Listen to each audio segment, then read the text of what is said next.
Again welcome to my YouTube channel जिसका नाम है बिहार बोर्ड इंग्लिश मीडियम। अगर आप इस चैनल पर नए हैं तो सबसे पहले चैनल को सब्सक्राइब करें और बेल आइकन को प्रेस करें। और अगर आप इस चैनल पर पुराने हैं तो वीडियो को लाइक कर दें, तभी भी चैनल को सब्सक्राइब करें, ठीक है। तो जैसे कि आप जानते हैं हमारा इकोनॉमिक्स चल रहा था, ठीक है। तो इकोनॉमिक्स में हमने चैप्टर 1 को स्टार्ट किया था, जिसमें हमारे पास लेक्चर 3 है आज या 4, ठीक है। तो आज आई थिंक लास्ट लेक्चर है एंड कल एक जो क्वेश्चन आंसर की वीडियो हो जाएगी वो भी आप देख लेना, ठीक है। तो और भी जो चीज़ें होंगी वो क्लियर हो जाएंगी, इंपॉर्टेंट क्वेश्चन या इंपॉर्टेंट पॉइंट के बारे में डिस्कस किया जाएगा, ठीक है। तो आज स्टार्ट करते हैं। जो हमारा टॉपिक है role of development of Bihar in economic development of the country. जो देश की इकोनॉमिक डेवलपमेंट हुई थी, बिहार के डेवलपमेंट में मतलब बिहार का क्या रोल था, रोल इसमें डेवलपमेंट में, तो उसके बारे में पढ़ते हैं, ठीक है। तो सबसे पहले आता है Bihar is an important state of the country. देश का सबसे इम्पोर्टेंट जो ये राज्य है वो कौन सा है, तो बिहार है, ठीक है। That Bihar has its own importance in India from geographically area population and point of view से, ठीक है। तो बिहार का एक अपना खुद का इम्पोर्टेंस है इंडिया में, भारत में, अपने जोग्राफिकली एरिया और पॉपुलेशन के पॉइंट ऑफ व्यू से, ठीक है। So it is rightly said that the development of Bihar is necessary for the development of the country. तो ये कहना ठीक है हमारे लिए, या ये कहना सही साबित होता है कि अगर बिहार का बिहार का विकास जरूरी है, अगर आप चाहते हैं कि आपके देश का विकास हो, ठीक है। With respect to the determination of the skill, तो इसे रिस्पेक्ट के डिटरमिनेशन के स्केल के साथ आगे हम बढ़ते हैं। डेवलपमेंट एंड पॉलिटिकल पार्टिसिपेशन जो चीज़ें हुई थी, ठीक है। Bihar can not be ignore, Bihar को हम इग्नोर नहीं कर सकते। एक फेमस इकोनॉमिक्स कोचनिस्ट was the view with respect to the world poverty is just like a cancer. तो एक फेमस इकोनॉमिस्ट के कोचनिस्ट थे जिन्होंने कहा था उनके व्यू से कि एक गरीबी एक कैंसर की जैसी है, ठीक है। गरीबी क्या है, एक कैंसर की जैसी है। पॉवर्टी लाइक अ कैंसर, ठीक है। As cancer of a small part of body poison the whole body, ठीक है। एक कैंसर हमारे शरीर के पूरे बॉडी के, हमारे शरीर के एक छोटा सा पार्ट होता है जो कि पॉइजन का काम करता है, ठीक है। देन बात करते हैं in the same way poverty of a small section harms the prosperity of the whole world. कहने का मतलब है उसी तरीके से पॉवर्टी भी एक छोटी सी सेक्शन है जो कि पूरी दुनिया को हार्म्स पहुंचा सकती है, नुकसान पहुंचा सकती है अपनी प्रोस्पेरिटी के हिसाब से, ठीक है।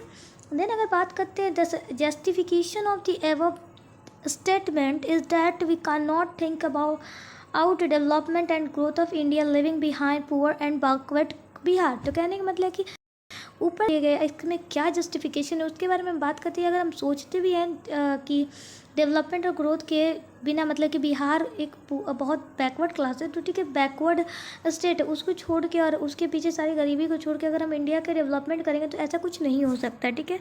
Bihar is such state of country where there is more fertility land. तो कहने का मतलब बिहार एक ऐसा स्टेट है जिसमें मतलब देश में बहुत फर्टिलिटी लैंड है, ठीक है। There is a continuously flowing rivers from Himalaya से जो कंटिन्यू रिवर्स बहती हैं वो भी यहीं पर है, और हमें यहाँ पर जो lower level of the earth की वाटर मिलती है यहाँ पर बहुत ज़्यादा हमें मात्रा में मिलती है। We can save north Bihar from adverse effect of flood and south Bihar from drought by providing irrigation facility by river interlinking of Bihar and implementing planning of use of water resources. तो कहने वाले कि जो हम नॉर्थ बिहार को भी बचा सकते हैं कुछ फ्लड के जो इफ़ेक्ट फ्लड के पड़ते हैं, और साउथ बिहार को भी हम ड्राउट से बचा सकते हैं। किस तरीके से, तो हम इरिगेशन की जो फैसिलिटी होंगी उससे, क्योंकि जो जो रिवर है उससे हम बिहार से के साथ इंटरलिंकिंग कर देंगे, और उसकी जो इम्प्लांटिंग प्लानिंग होगी उसके साथ हम जो वाटर रिसोर्स होंगे उसको अच्छे से यूज़ करेंगे, ठीक है।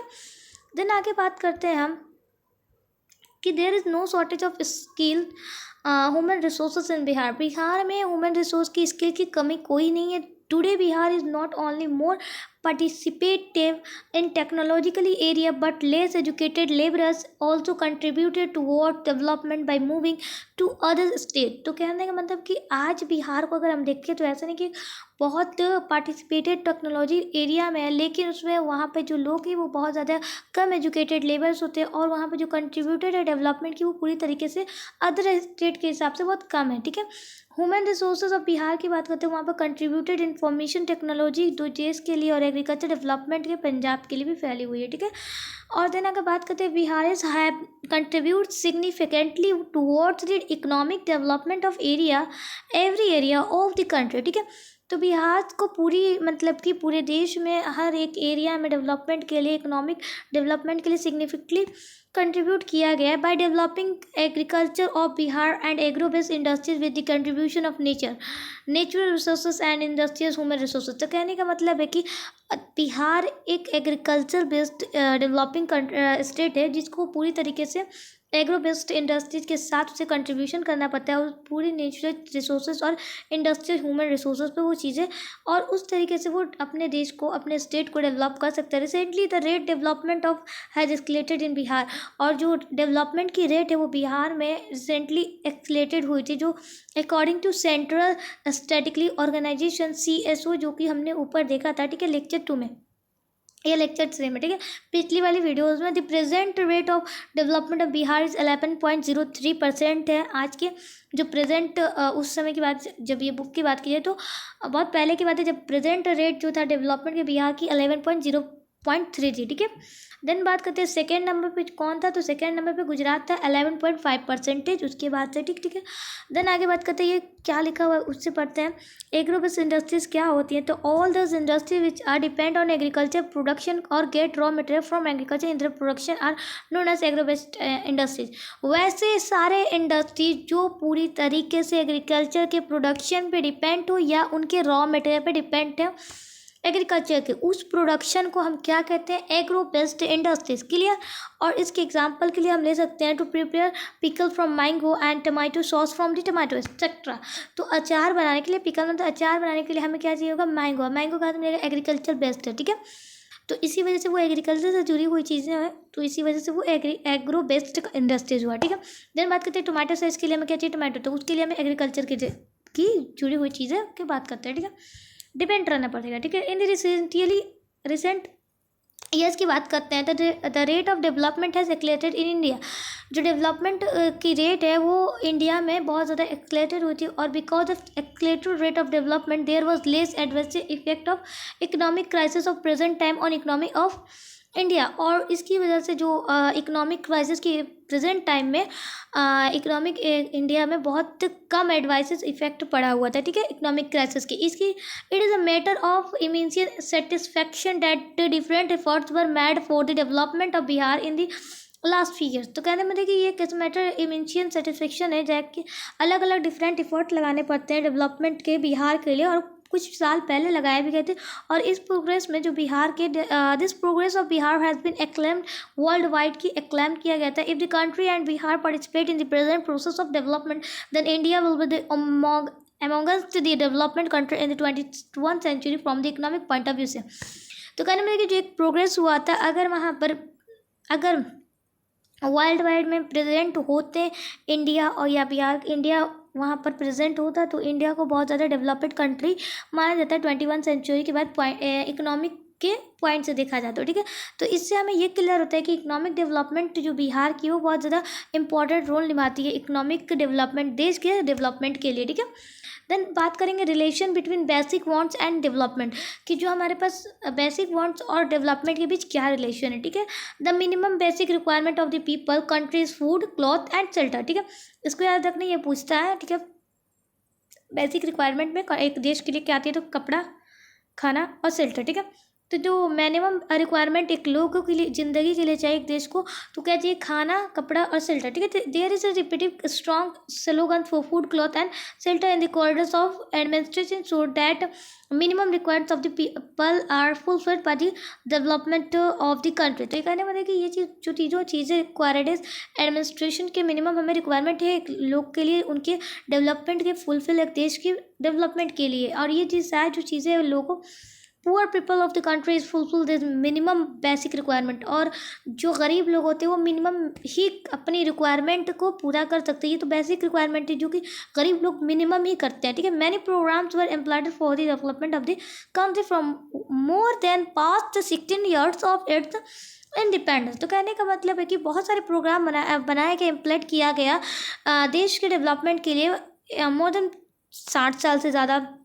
इंडिपेंडेंस के बाद इंक्रीजिंग, जब पॉपुलेशन बहुत ज़्यादा बढ़ा ऑब्जेक्टली इन द डेवलपमेंट प्रोसेस में बहुत ज़्यादा जब पॉपुलेशन बढ़ गया, even increasing rate of development भी बहुत ज़्यादा बढ़ा, तो कुड नॉट अल्टीमेट पॉवर्टी, ऐसा नहीं कि पॉवर्टी में कमी है, ऐसा कुछ नहीं था, because it this total number of people below the poverty line has not decrease, और जो ऊपर आपको लाइन दी गई ऐसा वो पॉवर्टी लाइन की वो कम नहीं हुई, इसी वजह से जो चीज़ें हैं ये सामने है। ठीक है, देन आगे बात करते हैं ये क्या चीज़ें बताए, पॉवर्टी लाइन क्या है जो आपको यहाँ पर मिलेगा, जो कि पॉवर्टी लाइन नीचे बात की गई है कि इसी पॉवर्टी लाइन को कम नहीं किया गया, डिक्रीज नहीं किया गया। ठीक है, a border line has be defined by planning commission to understand poverty, एक बॉर्डर लाइन को बनाया गया है एक डिफाइन की तरह, डिफिनेशन की तरह एक प्लानिंग कमीशन को, मतलब कि प्लानिंग कमीशन के अंडरस्टैंड करने के लिए पॉवर्टी को, गरीबी को, इसको हम लोग डिफाइन ऐसे कर सकते हैं पर कैलोरी स्टैंड से। ठीक है, 2400, ठीक है,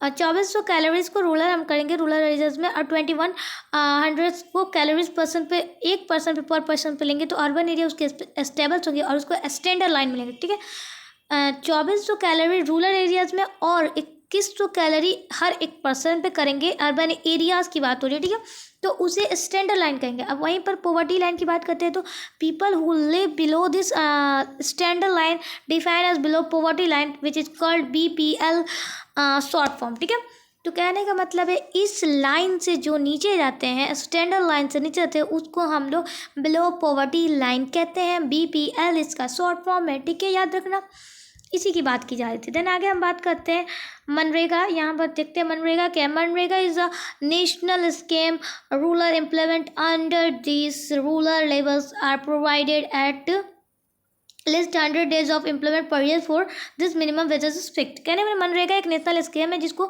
एक रूरल एम्प्लॉयमेंट दिया जाता है, रोजगारी, और इसके अंदर जो रूरल लेबर्स होंगे उन्हें एटलीस्ट 100 दिन का एम्प्लॉयमेंट दिया जाएगा हर एक साल में, और मिनिमम उनके मतलब कि जो काम होगा वो फिक्स होगा। और पहले इसका नाम था NRE मनरेगा। ठीक है, मनरेगा में M जोड़ा गया, ठीक है, तब जाकर मनरेगा बना। M क्यों जोड़ा गया, किसके नाम से, तो महात्मा गांधी के नाम से। ठीक है, याद रखना। देन बात करते हैं आगे, नरेगा पहले नाम था, अब मनरेगा। ठीक है, food can provided to the people through the integrated justifiable public distribution system, food को प्रोवाइड किया था लोगों के थ्रू, लोगों को किसके थ्रू, तो justiciable integrated public distribution system के थ्रू। ठीक है, income of the people can be increased through employment opportunity in the country which make them able to available food cloth and shelter. तो कहने का मतलब है कि इनकम, लोगों की जो इनकम आती है उससे जब एम्प्लॉयमेंट बढ़ती है, उनकी इनकम बढ़ती है, उसी को जो कंट्री में अपॉर्चुनिटी आता है एम्प्लॉयमेंट की, उस वही चीज़ें उनको अवेलेबल कराती है, फूड क्लॉथ शेल्टर, जो कि एक बेसिक रिक्वायरमेंट होती है एक लोगों की, एक आदमी की एक ज़िंदगी के लिए। ठीक है, there is national employment scheme for for the poor laborers of rural areas in the country. This scheme started under National Rural Employment Guarantee Act. ठीक है, तो यहाँ कहने का मतलब है कि ये जो एक स्कीम है नेशनल एम्प्लॉयमेंट स्कीम, इसको एक पुअर लेबर्स के लिए रूरल किया गया था एक कंट्री में, और इस स्कीम के स्टार्ट किसके अंदर किया गया था, तो national rural employment guarantee act इसका फुल फॉर्म है। ठीक है, और इसको नरेगा के रूप में माना मतलब कि डिफाइन किया गया, अल्सो जाना जाता है। ठीक है, और इस स्कीम के जो मेजर एम्प्लॉयमेंट स्कीम है दुनिया के लिए, तो उसको रूरल एम्प्लॉयमेंट फैलाना और प्रोवाइड करना। ठीक है, लोगों को नौकरी दिलवाना। ठीक है, सिंपल था। The concept of development means the integrated development of all areas and sector of the country. तो इसका जो कंसेप्ट है डेवलपमेंट का, इसका मतलब क्या होता है, इंटीग्रेटेड डेवलपमेंट, जो कि पूरे एरियाज में एक देश की सेक्टर्स में हो रही है, बाई ऑल एरियाज, वही mean agriculture, industries, business etcetera. ठीक है, और इन सारी एरियाज का मतलब क्या हुआ, एग्रीकल्चर हो गया, इंडस्ट्रीज हो गई, बिजनेस हो गया एटसेट्रा, और ये सारी डेवलपमेंट अलग अलग ऑल सेक्शन में होती है, मीन डेवलपमेंट होती है एक होल सोसाइटी का, without any discrimination, without any क्या बोलते हैं डिस्क्रिमिनेशन, मतलब कि भेदभाव से। ठीक है, एंड बीच से। ठीक है, this the concept of integration development of all section has become important which is known as inclusive growth. ठीक है, और यही डेवलपमेंट इसी दिन को, मतलब कंसेप्ट के इंटीग्रेशन डेवलपमेंट को, इसी सेक्शन को बनाया गया एक इम्पॉर्टेंट, जिसको हम इंक्लूसिव ग्रोथ के नाम से जानते हैं, इकोनॉमिक ट्रेनरी, ठीक है। और thus our effort is to be fulfil basic requirement of the people with the development of the country. और यही हमारा एफर्ट जो बनता है वही हमारे बेसिक रिक्वायरमेंट के लोगों को, मतलब जो अपने एम्प्लॉयमेंट है जिसके पास, वही अपनी बेसिक रिक्वायरमेंट कंप्लीट कर सकता है, और वो भी डेवलपमेंट ऑफ कंट्रीज के साथ, ठीक है। देन आगे बात करते हैं समरी, ठीक है। यहाँ पर समरी दे दिया गया है, यहाँ पे चैप्टर खत्म है। अब बात करेंगे समरी के बारे में। तो ये कुछ इंपॉर्टेंट समझो, एक नोट्स मतलब एक पूरी तरीके से निचोड़ समझो, ठीक है। The idea of Indian economic development has been with us. The roots of this development are very deep. Before the British rule, India was known as golden but during the rule of 2000 years, the Indian economic was exploited to its maximum. जो मैंने आपको शुरू में पढ़ाया था कि India economic development हमेशा से बहुत अच्छी थी, उसकी आइडिया और अच्छी जो उसकी रूट टू डेवलपमेंट की वो बहुत ज़्यादा गहरी थी। और इसको ब्रिटिश के राज से पहले इसको गोल्डन बर्ड यानी सोनेरी चिड़िया बोला जाता था, सोने की चिड़िया। और बट लेकिन ड्यूरिंग ब्रिटिश के रूल 200 साल करने के बाद ये इंडिया इकोनॉमिक पूरी तरीके से बर्बाद हो गया मैक्सिमम। और इकोनॉमिक एक अर्निंग लाइवलीहुड का सिस्टम है, ठीक है। और the structure of economy means it division into different productivities area. India economic has been divided into 3 parts, primary, secondary and tertiary. तो जो इकोनॉमिक का जो स्ट्रक्चर का मतलब 3 डिफरेंट प्रोडक्टिविटी में इसको डिवाइड किया गया है इंडियन इकोनॉमिक को 3 पार्ट्स में, एक प्राइमरी, सेकेंडरी और तीसरी है टर्टियरी, ठीक है। ओके, देन बात करते हैं कि the world economic has been categories into second. और जो वर्ल्ड इकोनॉमिक को 3 टाइप में बांटा गया, कैपिटलिस्ट इकोनॉमिक, सोशलिस्ट इकोनॉमिक और मिक्स इकोनॉमिक, ठीक है। देन बात करेंगे इकोनॉमिक डेवलपमेंट एक सच ए प्रोसेस है जिसमें कि इंक्रीज जो भी एक्चुअल नेशनल इनकम को बढ़ाया किस तरह की जाए, उसी डेवलपमेंट को हम लोग प्रोसेस को इकोनॉमिक डेवलपमेंट का। जो credit goes to planning for economic development, जो क्रेडिट जाती है प्लानिंग के तो इकोनॉमिक डेवलपमेंट को जाती है। The meaning of economic planning is the best possible use of A resources of different development activities on the basis of nation. तो कहने को मैंने कि जो इकोनॉमिक प्लानिंग का मतलब है ये एक ऐसा बेस्ट पॉसिबल है जो कि यूजेस ऑफ एक देश को किस तरीके के यूज रिसोर्स का करना है अलग अलग डेवलपमेंट की एक्टिविटीज़ में, उसके बेस को बताता है। अब पर कैपिटा इनकम की बात करते हैं, एक बेस्ट पॉसिबल इंडेक्स है जो कि मेजर करता है इकोनॉमिक डेवलपमेंट को। और according to human development HDR की बात करते हैं, ठीक है, डेवलपमेंट रिपोर्ट जो को पब्लिश कौन करता है, UNDP, United national development production, ठीक है, जो कि एजुकेशनल स्टेटस, हेल्थ कंडीशन और पर कैपिटा इनकम को इंडेक्ट करता है अलग अलग कंट्रीज़ में, ठीक है, कंपेयर करके, ठीक है। उसके बाद क्या कहते हैं, बात in speed of its reach resources की बात करते हैं। तो जो कंडीशन ऑफ बिहार मिसरेबल है, बिहार किसके कैटेगरी में आता है, तो बैकवर्ड स्टेट, ठीक है, कास्ट में बैकवर्ड स्टेट जिसको बहुत ज़्यादा सफ़र करना पड़ता है फ्लोड और फेमिना में, नॉर्थ में फ्लोड से और साउथ में फेमिना से, ठीक है, हर साल जिसको बहुत ज़्यादा मेजर बैकवर्डनेस को मतलब झेलना पड़ता है, फेस करना पड़ता है। The condition of Bihar can be improve by escalating the rate of economic development from APJ Abdul Kalam has rightly said the development of India is not possible without the development of Bihar. तो इसकी कंडीशन को improve किया जा सकता है economic development को बढ़ाकर। और APJ Abdul Kalam former president ने कहा है, ये सही कहा है कि जब तक बिहार का डेवलपमेंट नहीं होगा, मतलब कि इंडिया का डेवलपमेंट तब तक नहीं हो सकता है जब तक कि बिहार का डेवलपमेंट नहीं होता, ठीक है। To the status of special state की बात करते हैं, बिहार की डिमांडेड है बहुत ज़्यादा सेंट्रल गवर्नमेंट में। तो ये इसकी डिमांड की पीपल ऑफ बिहार बहुत ज़्यादा एक्सेप्ट करते हैं सेंट्रल गवर्नमेंट को। देन मेगेट स्पेशल इकोनॉमिक पैकेज दिया जाता है बिहार को। अब Bihar can improve itself economically, और इसीलिए बिहार इकोनॉमिकली अपने आप। देन आगे बात करते हैं today the status of Bihar. Okay, ये हो गया। सेंट्रल गवर्नमेंट की बात करते हैं, बहुत ज़्यादा मीनिंग प्रैक्टिकली और एडमिनिस्ट्रेटिव प्रॉब्लम को वो प्रोवाइड करता है, और स्पेशल स्टेट ऑफ बिहार को ज़्यादा ये चीज़ों को फेस करना पड़ता है। और ये कुछ क्वेश्चन हैं, इसको हम लोग कल देखते हैं। और इसके लिए आप तैयार करिएगा, मतलब कि अच्छे से पढ़ लीजिएगा, थोड़ा एक बार और रिवीजन कर ले जाएगा ताकि ये क्वेश्चन बनाने में आपको कोई दिक्कत ना हो। और इस क्वेश्चन से ही ज़्यादातर क्वेश्चन आते हैं, आप PYQs करेंगे तो आपको अंदाज़ा हो जाएगा। तब तक के लिए हमारे वीडियोज़ को देखते रहिए और चैनल को सब्सक्राइब करें, और मिलते हैं नेक्स्ट वीडियोज़ के साथ, नेक्स्ट डेज के साथ, नेक्स्ट अलविदा, मतलब goodbye, bye bye, bye bye, ठीक है।